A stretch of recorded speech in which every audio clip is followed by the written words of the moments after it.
talk. If you didn't receive a piece of paper when you came in, please raise your hand and our staff can give you one. A small piece of paper like this. Please write your questions on the paper and hand them back to the volunteers. I will ask the questions to the speaker.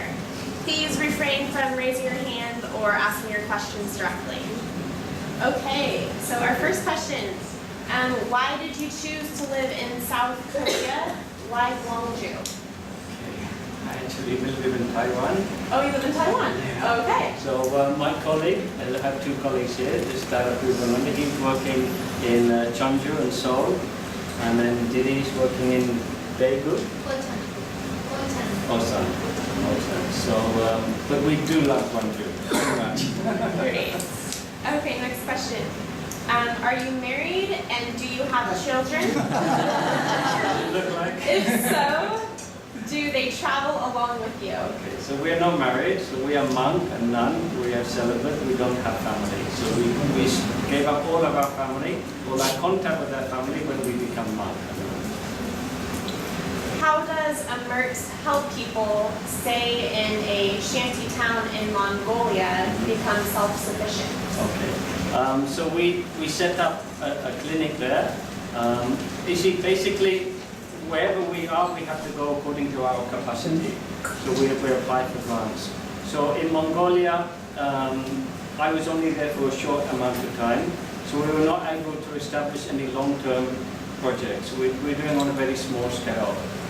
So basically, we're providing this short-term relief to them. So we weren't able to set up large projects in Mongolia. Do you think this model of self-sufficiency could be useful for the poor in rich countries, say welfare recipients in developed countries? Sure. I mean, people need to learn to be able to help themselves. Until people can stand there on their own two feet and take care of themselves, then they're not going to develop themselves. They're always going to have this bigger mentality. So of course there's always going to be people who need help, and there must be organizations like AMURT and Marga to help them. But at the same time, the best way to help people is to help them to help themselves. Because like I say, we are never going to be there all the time. We have to go wherever the need is most. So we have to go there, help them to help themselves, then move on to the next place. What makes AMURT different from other relief or development organizations?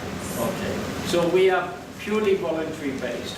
We don't have paid staff, and so a majority of our funds, you can say more than 90% of our funds, go to the project, direct to the project. We have very small administration costs. And not only that, is we, for example, in Uganda, this photo of myself, we live with the people that we serve.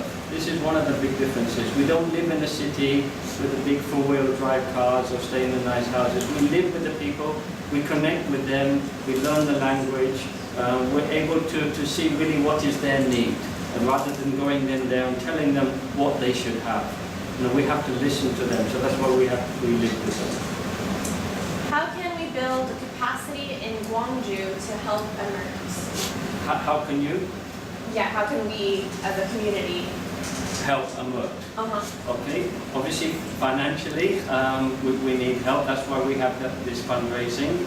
And you can see also what is needed in Korea. If you have homeless people, if you have people in need, poor families, you can work together with our local volunteers and see what work you can do in your local community. Where do you think the worst area or country in the world is throughout your experience? Maybe the most needy? Okay, probably Africa. I worked in Uganda, I also visited Kenya and Rwanda. You may know about the genocide in Rwanda in 1990. So our organization was one of the first NGOs to go into Rwanda. So not only they had the poverty, but they had the war on top of that. So because of the conflict within Africa, it makes it really very, very harsh environment for people. What do you think is the biggest challenge facing AMURT? Biggest challenge? Of course, funds. You're not always able to get funds when you need them. Funding there's a big competition now to get funds from big donor agencies. So, but we do have some partners who we work with. Another problem is maybe lack of volunteers in certain areas. In some countries we have a good team of volunteers, other countries we have less, so we have to fly people in.